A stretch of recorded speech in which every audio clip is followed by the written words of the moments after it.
La cristiandad antes de la cristiandad.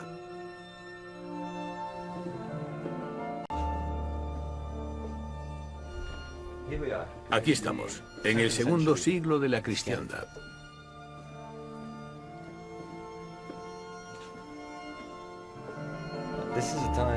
Estamos en una época en la que la cristiandad aún no había concretado su iconografía, sus símbolos o sus mitos. Esto, de alguna manera, representa el submundo, las regiones tenebrosas donde los acólitos entraban en contacto con las divinidades. Es una de las muchas formas en las que la luz penetra dentro de la oscuridad para encontrar un camino hacia la vida detrás de la muerte. El portal de la inmortalidad se encuentra más allá de la muerte, y por eso los acólitos bajaban hasta aquí, arropados por la oscuridad y sin la ayuda de antorchas. Bajaban hasta aquí para empaparse del ambiente que se respira en este lugar. Así, según su creencia, se encontraban más cerca del lugar donde uno puede viajar más allá de la vida, la muerte y el renacimiento. La gente que bajaba aquí eran los primeros cristianos, pero también había cierta conexión con los antiguos cultos místicos egipcios y la religión gnóstica. Aquí está Anubis, y aquí podemos ver a estos primeros cristianos imitando los rituales de los antiguos egipcios. Hoy en día el cristianismo nos parece una religión muy diversa. Tenemos baptistas, ortodoxos rusos, calvinistas, católicos. ¡Cuánta variedad! Pero si volvemos atrás hasta el siglo I, es probable que esta variedad fuera todavía más grande. Aún no existía un canon fijo sobre las escrituras del Nuevo Testamento, y por tanto no había ningún credo fijo bajo el cual unir a todos los cristianos del mundo.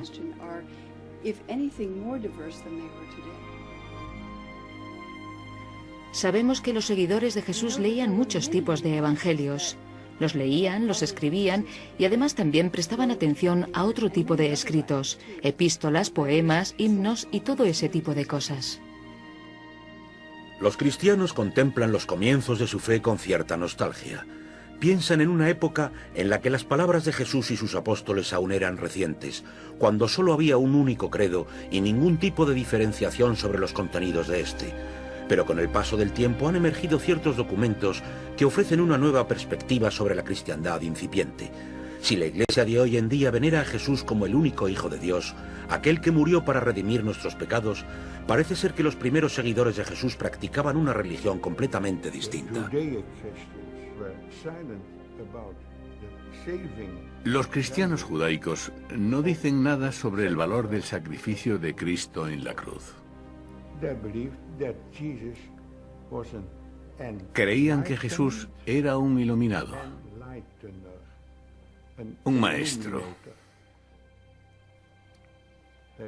No hay concepción divina. No hay resurrección. No hay crucifijo. Solo tenemos las palabras de Jesús, que para ellos es la personificación de la sabiduría divina.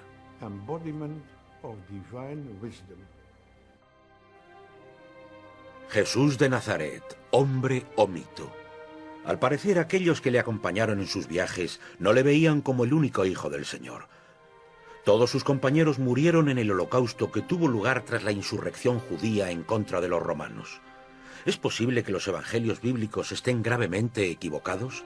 Estos fueron escritos 2 o 3 generaciones después de la muerte de Cristo y en otras ciudades del Mediterráneo, cuando ya había surgido una nueva imagen de Jesús, aquella de Hijo Divino del Señor. Pero a pesar de esto, aún quedaban voces disidentes. Francia, la Edad Media.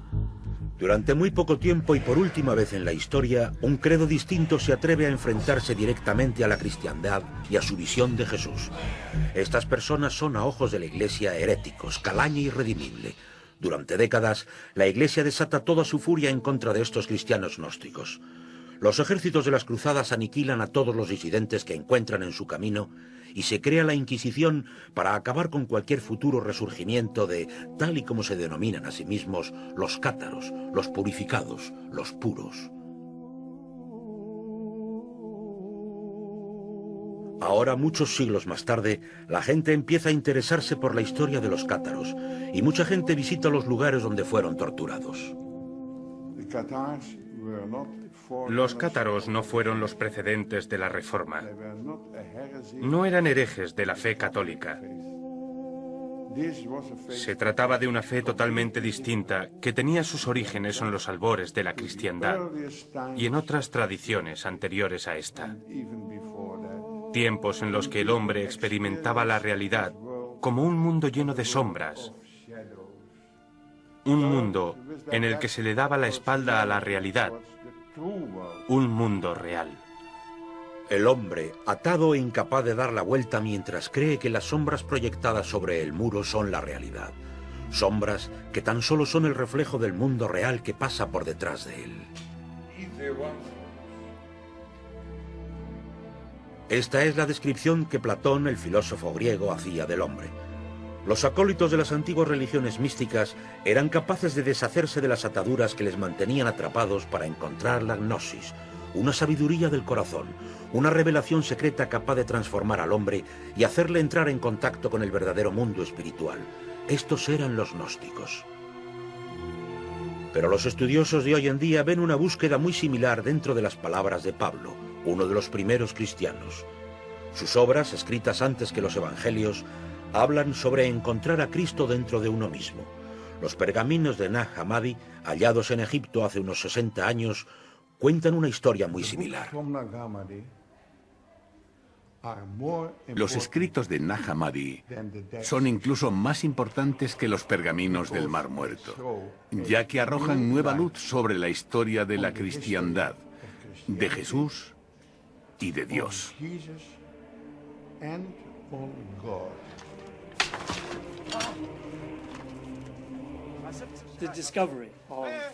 El descubrimiento de los escritos de Nag Hammadi por parte de dos campesinos egipcios provocó un cambio fundamental en nuestro entendimiento de los comienzos de la cristiandad.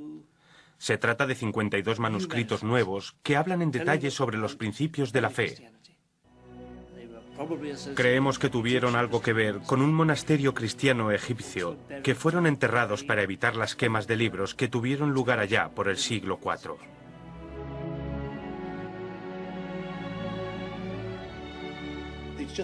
Es algo que nos ha aportado muchísima información. Me parece increíble que no haya millones de cristianos ansiosos por leer el Evangelio de Tomás y todos los escritos que han salido a la luz. Creo que eso dice mucho sobre el poder que ostenta la Iglesia Católica. Una iglesia que ha tachado estos documentos de heréticos y peligrosos. Son heréticos y peligrosos desde la perspectiva de la Iglesia fundamentalista, porque le dan la vuelta por completo a todos los conceptos sobre los que se ha construido esta iglesia.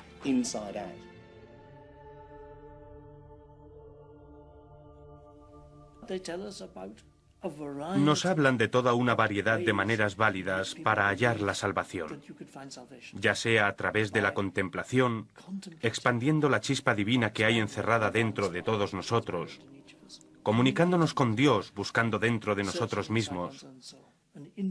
Se trata de un acercamiento individual a la divinidad, sin la asistencia de sacerdotes u obispos. Parece atractivo.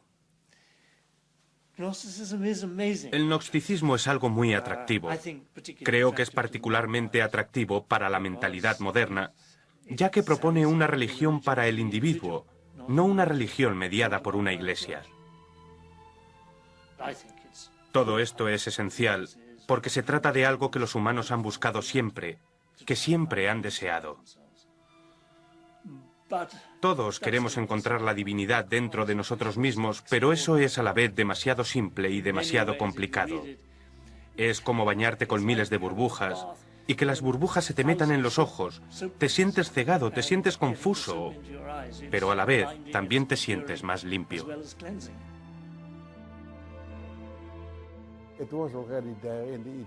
Todo esto ya lo encontramos dentro de la religión egipcia, que nos dice que el hombre, una vez pasada la muerte, se convierte en Osiris, en un dios. El hombre es un dios caído, que se acuerda del cielo.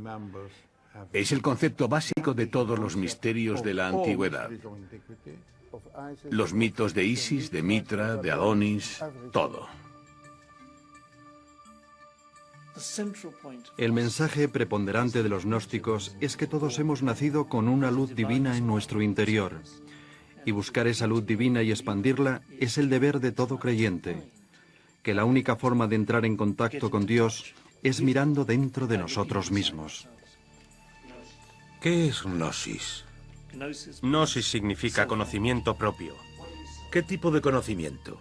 ¿Un éxtasis? ¿El psicoanálisis? ¿De qué se trata?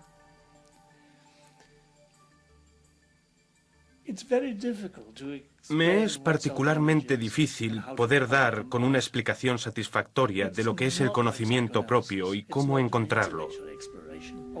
No creo que sea como el psicoanálisis. No se trata de una exploración intelectual del alma, tampoco tiene que ver con el éxtasis. Se trata de una contemplación individual y sosegada, a veces con la ayuda de un líder. Es una exploración de nuestra identidad, de cómo Dios nos creó, de cómo Dios es en sí. Es una búsqueda individual muy delicada.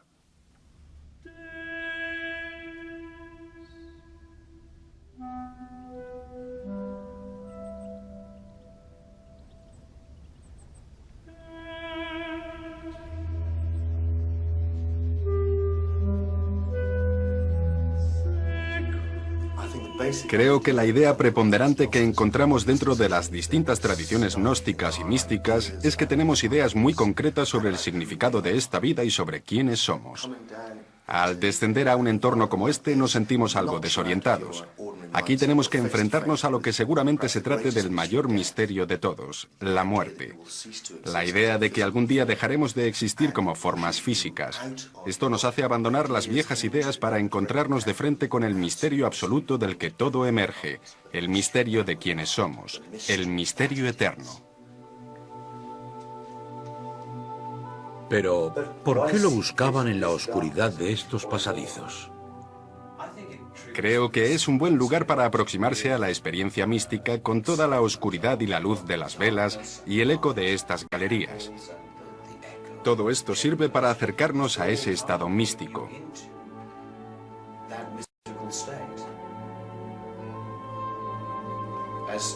Aristóteles dice algo muy interesante sobre este tipo de misterio. Aquí no se viene a aprender algo, aquí se viene a experimentar algo. Si nos lo tomamos como un proceso intelectual más, jamás comprenderemos el significado de todo esto. Se trata realmente de algo mucho más grande. Los pensadores de la antigüedad entendían que por muchas cosas que sepas de este mundo, en el fondo puedes ser un ignorante total en lo que se refiere a ti mismo. Cuando aprendemos algo, estamos aprendiendo muchas cosas a la vez. Todo esto se convierte en un proceso muy complejo. Los antiguos místicos buscaban un camino de regreso desde esa pluralidad preponderante hacia una sabiduría única, la de la unidad del universo. El gnosticismo estuvo prohibido durante casi 2 milenios. Todas las referencias que teníamos sobre él provenían de las acusaciones de las autoridades eclesiásticas. Pero el descubrimiento de los documentos de Nag Hammadi en 1945 ha cambiado la manera en la que contemplamos los orígenes de la cristiandad. Los campesinos que los hallaron no les dieron mucha importancia. Después cayeron en manos de comerciantes ilegales. Algunos acabaron en la hoguera, pero al final llegaron a manos de estudiosos y teólogos. Todo fue en gran parte gracias a los esfuerzos de Gilles Quispel, quien descubrió el manuscrito más importante de todos en algún lugar de Europa y se lo llevó a su amigo el psicólogo Carl Jung.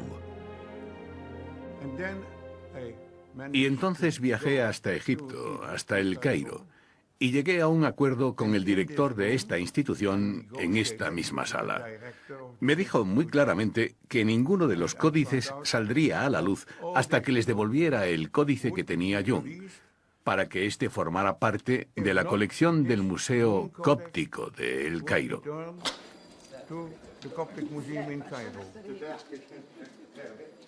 Ahora los códices acumulan polvo en una pequeña sala de El Cairo que solo se abre una vez cada 10 años y solo ante la presencia de un oficial del museo, la policía secreta y un juez. Pero Quispel siempre es recibido con los brazos abiertos. Todos los manuscritos del Nag Hammadi fueron publicados tras la devolución del más preciado de todos, el Evangelio de Tomás, aquel que contenía las palabras del propio Jesús.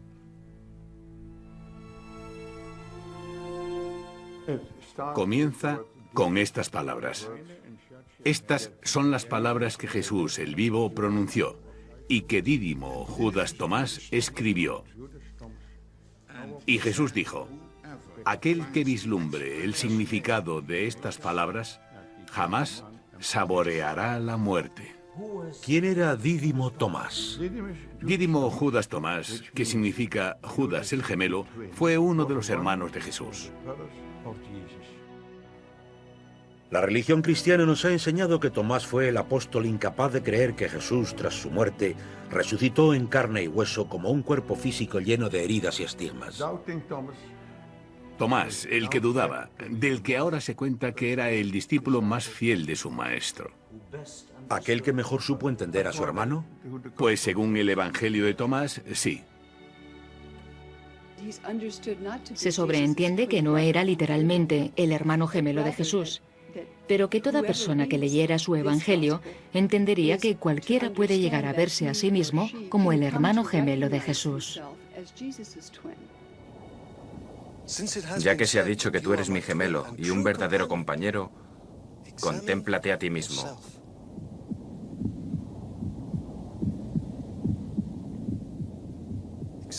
Contémplate a ti mismo, para así comprender quién eres en realidad.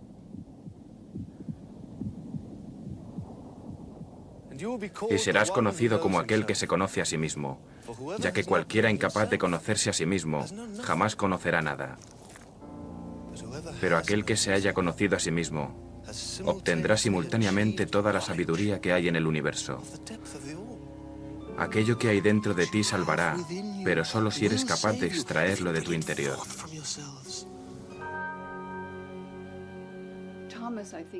Creo que simbólicamente, Tomás representa a todos aquellos que tras haber conocido a Jesús, reconocen a Jesús dentro de ellos mismos, como si fueran sus hermanos gemelos. Al igual que él, todos somos seres creados a imagen y semejanza de Dios. ¿Qué dice exactamente el Evangelio de Tomás? El Evangelio de Tomás es una colección de escritos que guardan la promesa de revelar algo.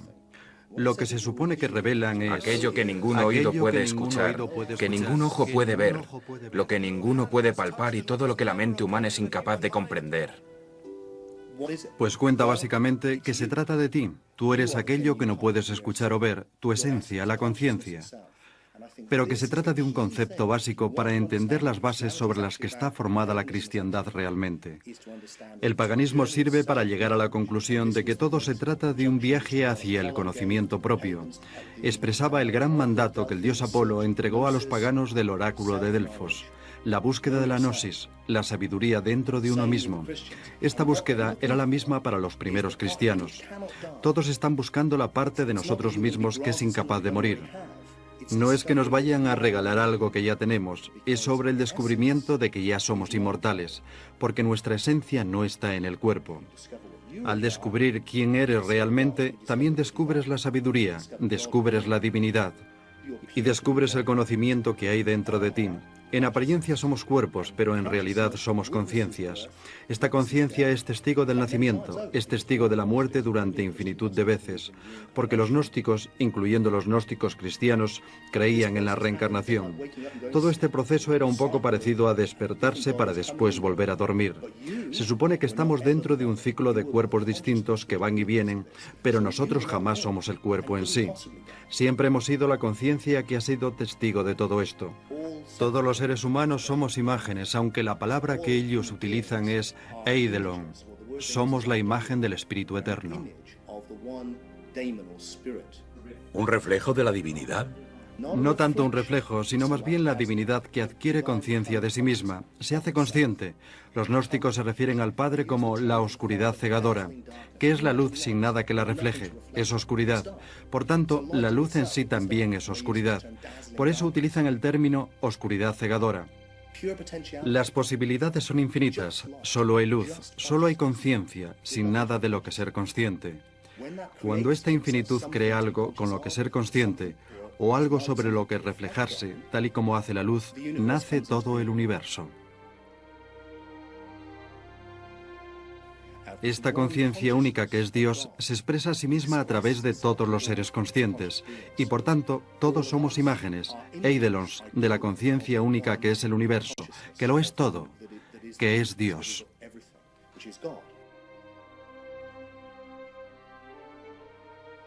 La cristiandad de hoy en día hace especial hincapié en la enorme distancia que separa al hombre de lo divino. Dios es Dios, mientras que nosotros somos meros mortales. El Evangelio de Tomás contiene un mensaje muy distinto.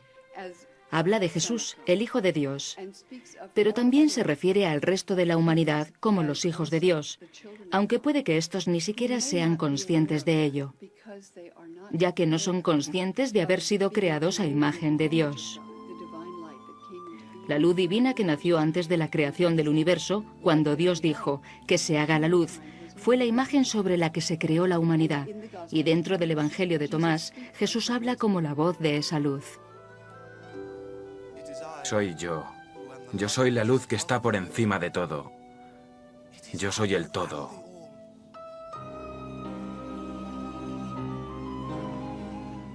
Yo soy todas las cosas, todo proviene de mí, y todo vuelve a mí. Si partes un trozo de madera, ahí me encontrarás. Cuando levantas la roca, ahí me encontrarás.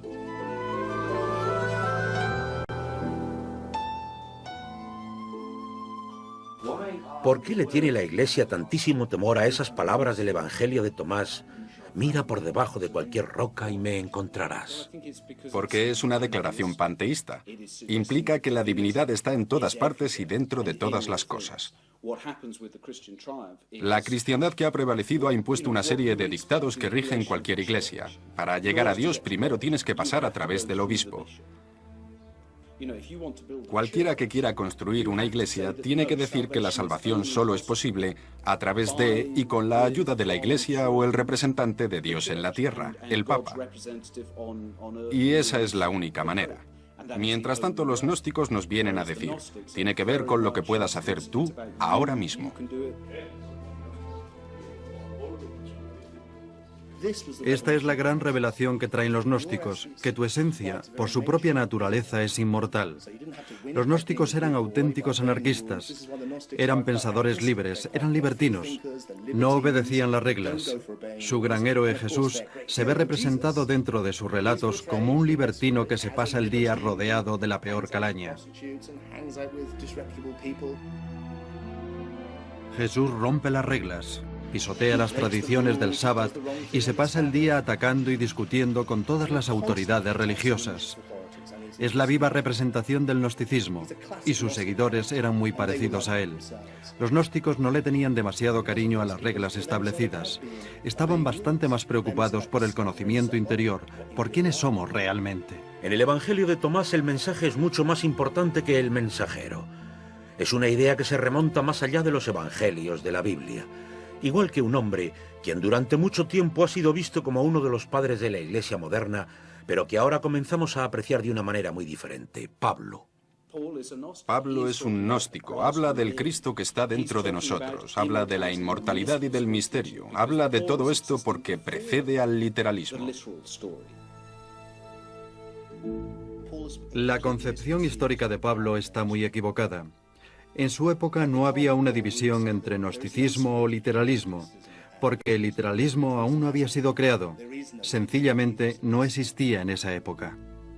Una o dos generaciones más tarde nos encontramos con los evangelios bíblicos, que narran la vida de Jesús en detalle. El mensajero se convierte así en más importante que el propio mensaje, y Jesús se convierte en el Hijo literal de Dios.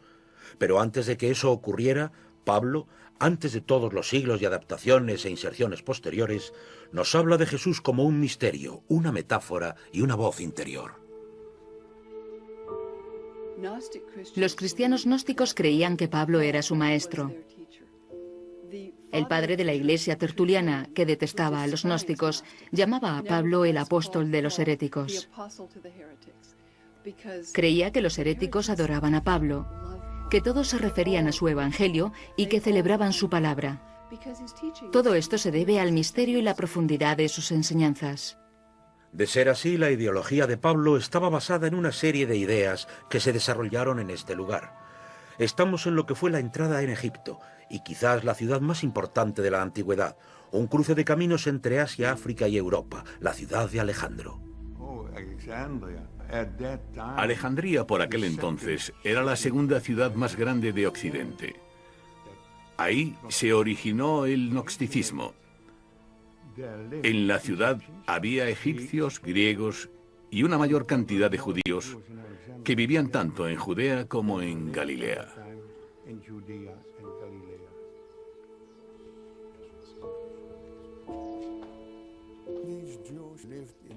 Estos judíos vivían en exilio y aquí es donde encontraron un Dios desconocido dentro de sus corazones. Pero al mismo tiempo eran incapaces de encontrar a este Dios en el mundo exterior, ya que el mundo está tan lleno de maldad y de miseria. Por tanto, llegaron a la conclusión de que este mundo había sido creado por un Dios menor, Jehová, su deidad tribal. Este es el Dios del Viejo Testamento, el del ojo por ojo y diente por diente, un Dios carcomido por la envidia. Todas sus historias giran alrededor de la decepción que sienten por el mundo de su época.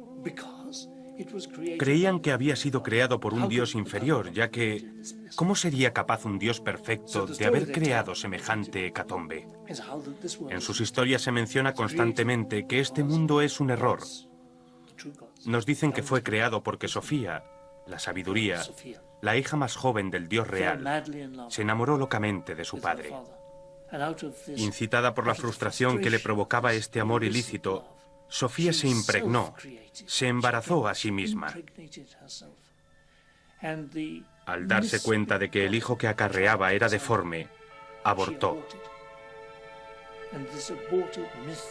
Pero este hijo monstruoso con cara de león era Yel-de-Bauth, el dios del caos, y tras arrogantemente creer que había sido expulsado del cielo por designio del único y verdadero Dios, creó este mundo, el mundo físico.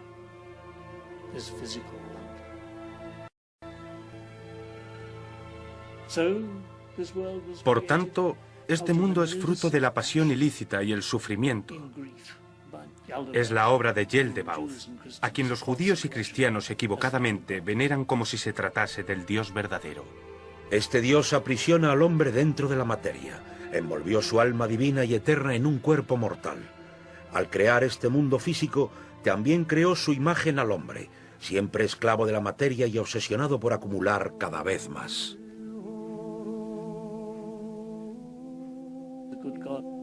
El buen Dios, el Dios verdadero, poseído por la caridad y la piedad, nos envió a Jesús para redimir a la humanidad de las ideas equivocadas instauradas por Yel-de-Bauth. Cuando los judíos de Alejandría se convirtieron en cristianos, se sintieron muy atraídos por las ideas de Jesús. Decían, aquel que se conoce a sí mismo, conoce a Dios. Hombre o metáfora, la figura de Jesús provocaba continuas disputas. Alrededor de su persona se produjo una batalla de ideologías que con el tiempo distanciaría por completo a cada una de las fracciones imperantes. Una de las cuestiones más difíciles a las que se enfrentaban los seguidores de Jesús era la de los motivos por los que Jesús murió de una manera tan terrible y sangrienta. De la única manera que estas comunidades ortodoxas lograron encontrarle sentido a tan terrible muerte fue convirtiéndola en un sacrificio purgador. Pero este sacrificio solo podría ser validado si todo el mundo necesitase ser purgado por sus pecados. Para el resto, los cristianos desarrollaron la idea de que todos hemos pecado de tal manera que estamos más allá de cualquier tipo normal de salvación. Todo esto es la excusa que emplean para decirnos que el Mesías de Dios murió para perdonar nuestros pecados. Una manera muy convincente para darle un sentido a su cruel crucifixión.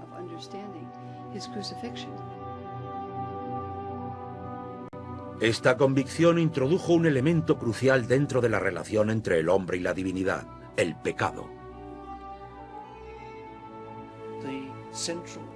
El ingrediente central del mensaje cristiano, su peso, es la manera en la que nos llena de culpabilidad. Nos dice que Dios nos está observando, que no solo sabe lo que hacemos, sino también lo que pensamos.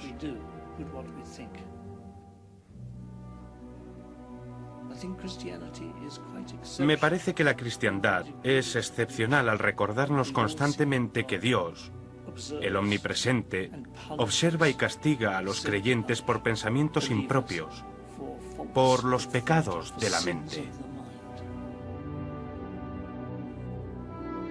Los pecados y la culpabilidad engendran un credo dentro del cual el infierno cobra tremenda importancia a través del temor al castigo de Dios y a los sermones de los curas. Pero eran ideas que los gnósticos no querían compartir. La palabra pecador no aparece dentro de su vocabulario. El Evangelio de Tomás no describe una discontinuidad entre Dios y nosotros mismos. Dice que somos seres humanos creados a imagen divina y que por tanto somos dueños de algún tipo de conexión innata, de afinidad con lo divino. El hombre es un Dios caído que aún recuerda el cielo. Ese es el concepto omnipresente en la gnosis y todos los misterios de la antigüedad. El concepto de que el pecado no tiene cabida dentro de esto. Eso, por supuesto, tampoco significa que estemos más allá del pecado o que seamos divinos, sino más bien que podemos encontrar nuestro propio camino hacia Dios cuando encontremos el camino hacia nosotros mismos. Y en cuanto a los pecados que cometamos y los errores de nuestras vidas, dicen que siempre hay maneras de aprender de nuevo. Pero para hacer que el pecado fuera tan importante que Jesús tuvo que morir para redimirnos, los teólogos de la era recurrieron a un antiguo mito, el de Adán y Eva y el pecado original, la causa de la mortalidad del hombre. Los cristianos están mucho más interesados en los pecados de Eva que los judíos. Antes de la concepción de la cristiandad ortodoxa, el pecado no había sido un tema tan importante. Los rabinos judíos, los paganos y los maestros gnósticos básicamente estaban de acuerdo en que dentro de todos existía la capacidad de obedecer o desobedecer a Dios. Tenemos buenos y malos impulsos. Se comprendía que eso formaba parte de la condición humana. Esto provocó debates muy violentos porque a muchos cristianos esto les parecía toda una locura.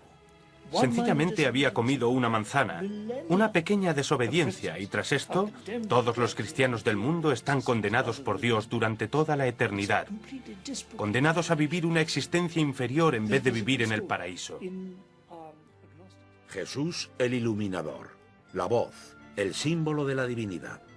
Los gnósticos veían a Jesús como un hombre que recibía la sabiduría divina en el momento de su bautismo, cuando se convirtió en una especie de Buda, Cristo, el hombre iluminado. Pero la religión ortodoxa lo veía todo en términos literales. Si Jesús era divino, si era el único hijo de Dios, el único hijo creado, también tenía que haber nacido de forma divina. Una noción que los gnósticos veían como infantil y ridícula. Esta división de opiniones encuentra su apogeo con el último evangelio de la Biblia, el de Juan. Los cristianos hoy en día pensarán, bueno, la cristiandad dice claramente que Jesús es el Hijo de Dios, pero eso no es lo que encontramos en los evangelios de Mateo, Marcos y Lucas. Ahí se propaga la idea de que Jesús es el Mesías de Dios, el que redime a su pueblo, aquel que enseña el camino de la rectitud. Según esos preceptos, cualquier judío también podría ser seguidor de Jesús. El Evangelio de Juan propaga que Jesús es el Hijo de Dios, y es más, su único Hijo. Lo más sorprendente es que este Evangelio, un Evangelio sobre el cual jamás hemos encontrado mención alguna entre todos los escritos de los primeros cristianos ortodoxos de antes del año 160, se haya convertido en la lente a través de la cual contemplamos el resto de los escritos bíblicos. Sé que puede sonar extraño, pero cada vez me siento más convencida de que el Evangelio de Juan se escribió sencillamente para hacerle frente a esta otra opinión. Y es una propuesta que cambia el entendimiento del mensaje cristiano de una manera muy dramática. Jesús, literalmente el Hijo de Dios, un hijo creado, no nacido. Pero para los gnósticos Jesús era una metáfora, un símbolo para la divinidad que hay dentro de todos nosotros. En ese sentido, todos somos hijos de Dios. Todos somos hijos de Dios cuando nos damos cuenta de nuestra identidad verdadera. Y cuando no nos percatamos de ello, estamos dentro de una especie de limbo. Todo esto me parece fascinante porque en las enseñanzas antiguas ya estamos en el submundo. Resulta que ahora es cuando estamos muertos. Para los gnósticos y los místicos, ahora vivimos en un mundo en el que estamos espiritualmente muertos. La realidad es que todos somos Dios, somos la conciencia que acapara todo el universo. Cometemos el error de sentirnos identificados con estos cuerpos individuales. La moral de la historia es que tenemos que dejar morir esa identidad del cuerpo que hay colgado sobre la cruz y que después tenemos que resucitar hasta llegar a nuestra identidad verdadera, la del Hijo de Dios. El Cristo es la conciencia del Padre, por tanto todos somos Cristos y todos tenemos que resucitar y al hacerlo, Cristo también resucitará con nosotros. Entonces, bajo esa perspectiva, todo el mito, toda la historia de la crucifixión y la resurrección es un modelo a seguir para todos. Sí, un modelo a través del cual podemos ser iniciados.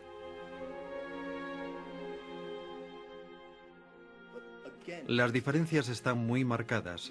La versión literaria de la Iglesia cristiana propone una idea bastante macabra, que de alguna manera al final de los tiempos todos resucitaremos dentro de nuestros antiguos cuerpos y volveremos a ser entidades corpóreas. Esto es lo que creen que le ocurrió a Jesús, que volvió a su cuerpo físico, que murió literalmente y que es lo que literalmente nos pasará al resto de los humanos. Los gnósticos, por supuesto, dan una versión muy distinta de los hechos. Solo nos reencarnaremos dentro de nuestros cuerpos anteriores si no comprendemos el mensaje cristiano. Todos somos realmente Cristo, somos uno, y no hay ninguna necesidad de verse eternamente atrapado dentro de un interminable ciclo de reencarnaciones corpóreas. Es una fe distinta, un acercamiento opuesto. Pero ¿cuál de las dos creencias llegó antes? ¿Cuál fue la original? Tenemos la figura de Policarpo, el literalista cristiano, y a mediados del siglo II tenemos a Tertuliano, que nos cuenta que los seguidores de los gnósticos están devorando el universo. Todo esto nos hace pensar que una iglesia literalista, la misma iglesia que se corresponde con la imagen más tradicional del cristianismo, es la misma iglesia que nació directamente de los apóstoles, de Pedro y todos esos personajes, y que los gnósticos fueron una especie de facción rebelde pagana que surgió mucho más tarde. Nosotros estamos diciendo en realidad que ocurrió completamente al revés, que la cristiandad gnóstica estaba muy difundida en el primer y segundo siglo después de Cristo. El ortodoxismo que todos conocemos nació mucho después del gnosticismo. La cristiandad se define a sí misma a través de aquello a lo que se enfrenta. La Iglesia canónica solo comenzó a adquirir identidad propia tras declarar a los gnósticos como enemigos del credo. 7 u 8 generaciones tras la muerte de Jesús, los fundadores de la Iglesia ortodoxa se sirven de docenas de distintos evangelios y escritos para comenzar la reforma religiosa que quedaría concretada en las páginas del Nuevo Testamento, el escrito canónico que delimitaría y definiría el credo. Creo que enfrentados a este terrible peligro y al verse perseguidos por las autoridades, los líderes cristianos se vieron obligados a intentar resumir todas aquellas enseñanzas cristianas básicas que eran comunes a todas las distintas fracciones del credo. Dentro de esta selección, casi todos los elementos gnósticos, elementos demasiado complicados para una visión literalista de Jesús, fueron ignorados. Una de las mejores cosas que tiene la cristiandad es la simplicidad con la que puede ser propagado su mensaje. Puedes decir, Jesús es el Hijo de Dios, Jesús vino a salvarnos de nuestros pecados, Jesús murió por nosotros. Si eres capaz de pronunciar estas frases, ya tienes las entradas para la secta cristiana, para la iglesia cristiana. Entonces, ¿los evangelios son realmente una invención? No creo que sea correcto decir que son una invención. Sencillamente están abiertos a interpretaciones muy ambiguas. Tomemos a Pablo, por ejemplo. El propio Pablo habló sobre hablar de dos maneras al mismo tiempo, tanto para aquellos capaces de comprender el mensaje espiritual, como para los demás que solo son capaces de entenderlo literalmente. Asociada a la figura de Jesús, nos encontramos con una frase que creo que está estampada más que ninguna otra sobre las paredes de todas las iglesias del mundo. Esta dice, nadie se acerca al Padre sin acercarse antes a mí. Y eso, dentro del pensamiento gnóstico, significa que para llegar a Dios tienes que alcanzar lo que esta figura representa dentro de ti. Este también es el mensaje de Pablo. Para encontrar a Dios tienes que encontrar el Cristo que hay en tu interior. Es una alegoría de la verdad. Pero el liberalismo insiste en que no, que esta es la única manera. Y creo que una vez que nos hemos hecho a la idea de una encarnación literal del Hijo de Dios, que no hijo de Dios mítico, entonces se llega a la conclusión de que la obligación de todo buen cristiano consiste en salvar las almas del prójimo. Ahora resulta que todo el mundo tiene que creerse esto. Tenemos un mandato divino que nos obliga a ser autoritarios. Se trataba de un debate muy peculiar. Los cristianos se lo tomaban todo muy personalmente y eso en realidad es la naturaleza de la cristiandad. Pero cuando personalizas la divinidad, también estás dotando a esta de la furia, los juicios, el resentimiento y la agresión que existen dentro de toda personalidad humana. Los cristianos se lo tomaban todo demasiado a pecho. Se pusieron muy violentos porque creían que se les estaba restando importancia a su Salvador. Los gnósticos solo querían averiguar dónde estaba la verdad. El mayor obstáculo al que se enfrentaban los gnósticos era que dentro de su búsqueda individual de la salvación no tenían una organización central, no estaban unidos. Los gnósticos atacaron las opiniones de los primeros cristianos. Pero los cristianos no se contentaron con sencillamente atacar las opiniones de los gnósticos, sino que atacaron a los gnósticos así. Es probable que ambas facciones pudieran haber sobrevivido hasta la actualidad, de no haber sido por la presencia de este hombre, Constantino, el primer emperador romano que abrazó la cristiandad y el máximo impulsor del crecimiento del poder y la influencia de la Iglesia cristiana.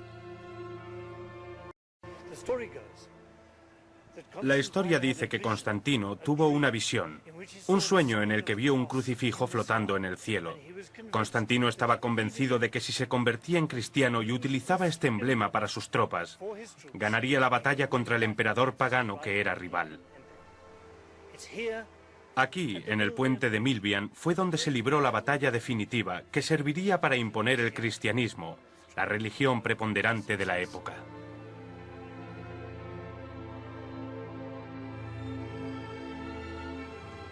El Concilio de Nicea, año 324. El emperador Constantino regulariza todas las disidencias dentro del credo. 3 siglos después de su muerte, Jesús de Nazaret se convierte en el Hijo único de Dios por decreto imperial. Todas las demás opiniones quedan descartadas.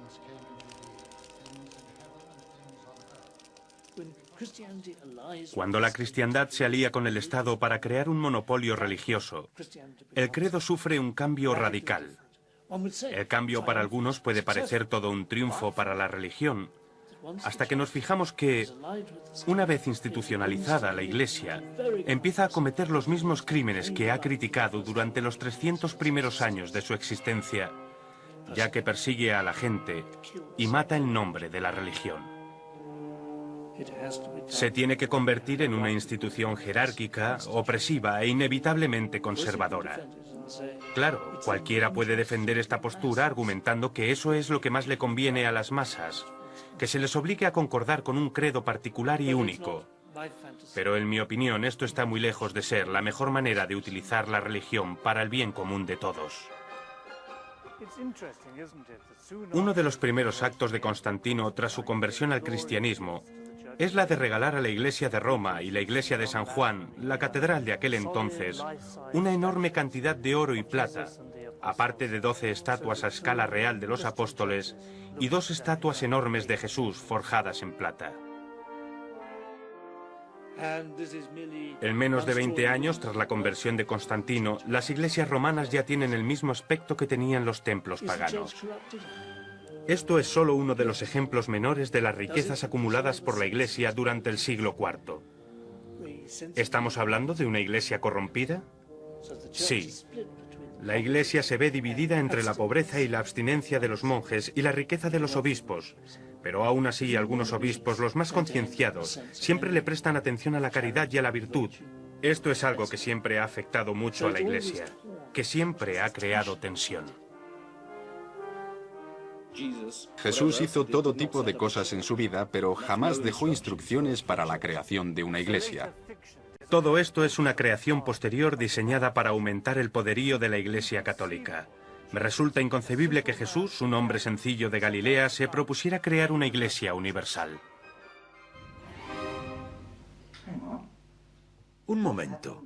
¿Y la historia de que Jesús le entregó la autoridad a Pedro? Bueno, estas leyendas son tan ficticias que ni siquiera entraron dentro del Nuevo Testamento, igual que la donación de Constantino. La leyenda de la donación de Constantino es falsa. Este documento, según la Iglesia romana del medievo, era un contrato que Constantino había escrito en su lecho de muerte. En él decía: aquí os doy mi imperio para que cuidéis de él. La Revolución Protestante comenzó precisamente cuando se descubrió que el documento era totalmente falso. La verdad es que Peter y yo nos hemos dedicado a escuchar a los perdedores. Acabaron con ellos en el siglo IV, pero nosotros hemos vuelto la vista atrás y hemos dicho, aunque perdieran la batalla, aunque la Iglesia romana lograra imponer su idea de Jesús histórico, de la religión literal, eso no significa que la versión de los hechos que tenemos hoy en día sea cierta. ¿Y qué ocurrió con estos perdedores? Bueno, quedaron erradicados. Todos los que se atrevían a proponer una versión distinta de los hechos, tanto gnósticos como paganos, fueron desterrados del imperio. Los romanos demolieron todos los templos y mataron a todos los filósofos, quemaron todos los libros. Yo creo que si la cristiandad fuera la religión favorita de Dios, lo lógico sería que tras el triunfo de esta, el mundo hubiera entrado en una edad dorada. Pero la realidad es que entramos en la edad oscura, cuando la gente se olvidó hasta de cómo construir casas con ladrillos. Tuvimos que esperar al Renacimiento para que toda esta sabiduría pagana volviera a cobrar importancia en Italia y en Florencia. Las obras de Platón, también desaparecidas durante 1000 años, regresaron de repente, la hermética, y repentinamente Botticelli estaba pintando cuadros de dioses paganos.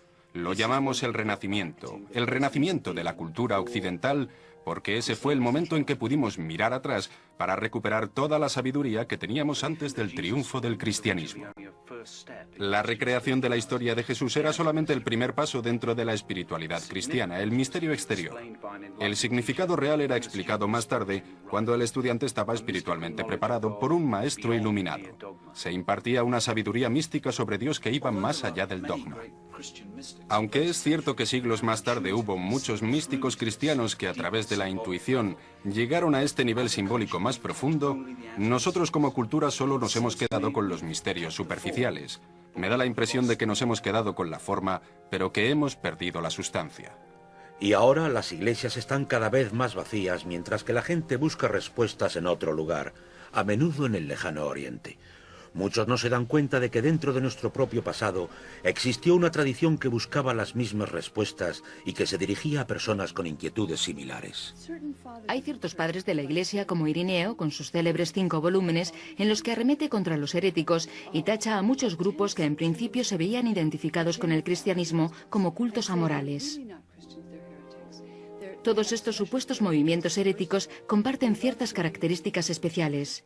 En primer lugar, a todos les encanta leer e interpretar las escrituras.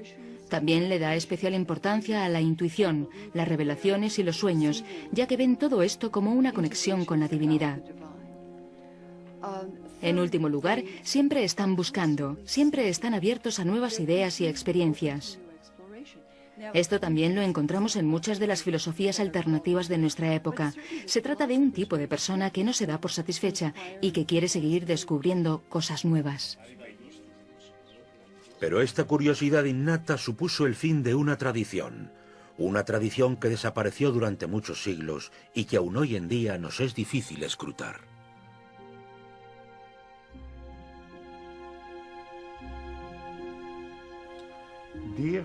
Amigo mío, no hay ningún atajo hacia la gnosis y no hay un nirvana instantáneo. El anciano me hizo reír, porque en el fondo tenía toda la razón. Todas las grandes tradiciones religiosas mundiales, ya sean el budismo, el islamismo, judaísmo, todas tienen una serie de enseñanzas básicas para todo tipo de gentes, aplicables a todos sus seguidores, y adicionalmente también poseen enseñanzas esotéricas. La única religión que no comparte esto es el cristianismo occidental. Me parece muy triste que ese camino, un camino vital para muchas personas a la hora de encontrar su propia integridad y desarrollo personal, haya sido tachado de herético. Nos han hecho creer que se trata de un camino a ninguna parte.